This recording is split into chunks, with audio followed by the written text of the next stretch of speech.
Toujours bien, Bien, oui. bien impeccable. Impeccable, il a T'es dit. sûr que tu avais dormi? Certain. Comme chaque matin, Michael, 28 ans, atteint de sclérose en plaques, se rend sur son lieu de travail. Depuis 2 ans, c'est lui qui gère seul l'accueil téléphonique de l'une des antennes du Conseil régional de la Guadeloupe.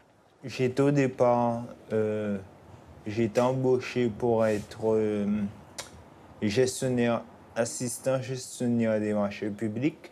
Aller beaucoup écrire, se déplacer beaucoup, aller souvent à l'étage, à la direction, chose qui m'était un peu difficile au niveau de... pour pouvoir monter les escaliers, pour... voilà. Aussi parce que j'avais commencé à avoir des difficultés à écrire. Donc, j'en ai fait part à la direction et puis il a été judicieux de me mettre à l'accueil. Il n'a alors que 16 ans quand la maladie se déclare. Loin de se laisser décourager, il brave les stéréotypes attachés aux personnes se trouvant dans sa condition.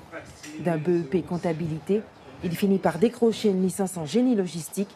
Une victoire sur la vie pour ce jeune homme qui rêvait de trouver un emploi. Il faut dire qu'avant d'intégrer ce poste, Michael avait connu 3 ans de chômage. Aucun recruteur ne lui avait donné sa chance, et ce malgré tous ses efforts. Je me sens à ma place, oui, je me sens mieux, certainement, parce que être chez moi sans emploi, je commençais déjà à perdre les pédales, à devenir fou, si je peux dire ça comme ça. Non, c'est pas vrai. Mais voilà, j'étais un peu moins sociable que maintenant. J'étais, voilà, plus renfermé sur moi-même. Au bureau, tous ses collègues admirent sa combativité, sa joie de vivre. Sa présence leur a même permis de prendre conscience que le monde du travail n'est pas adapté aux personnes en situation de handicap. Au fur et à mesure, ils ont pallié différents inconvénients. Il reste encore des choses à faire. Par exemple, l'accessibilité au premier ne lui est pas possible, et donc pas possible à toutes les personnes à mobilité réduite. En Guadeloupe, près de 2000 personnes en situation de handicap sont inscrites à Pôle emploi. La loi de 2005, qui impose aux entreprises de plus de 20 salariés d'embaucher au moins 6% de travailleurs handicapés, a bien du mal à être appliquée.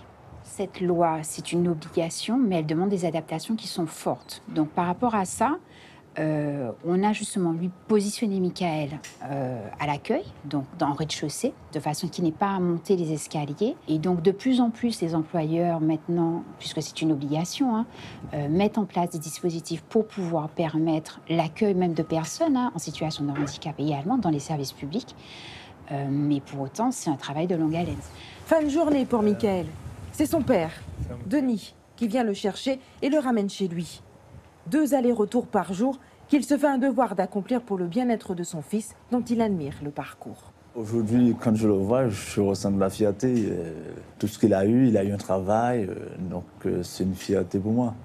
Donc je me dis, vu sa situation, arriver jusque-là, c'est une bonne chose. Aujourd'hui, Michael voit de nouveau la vie en grand.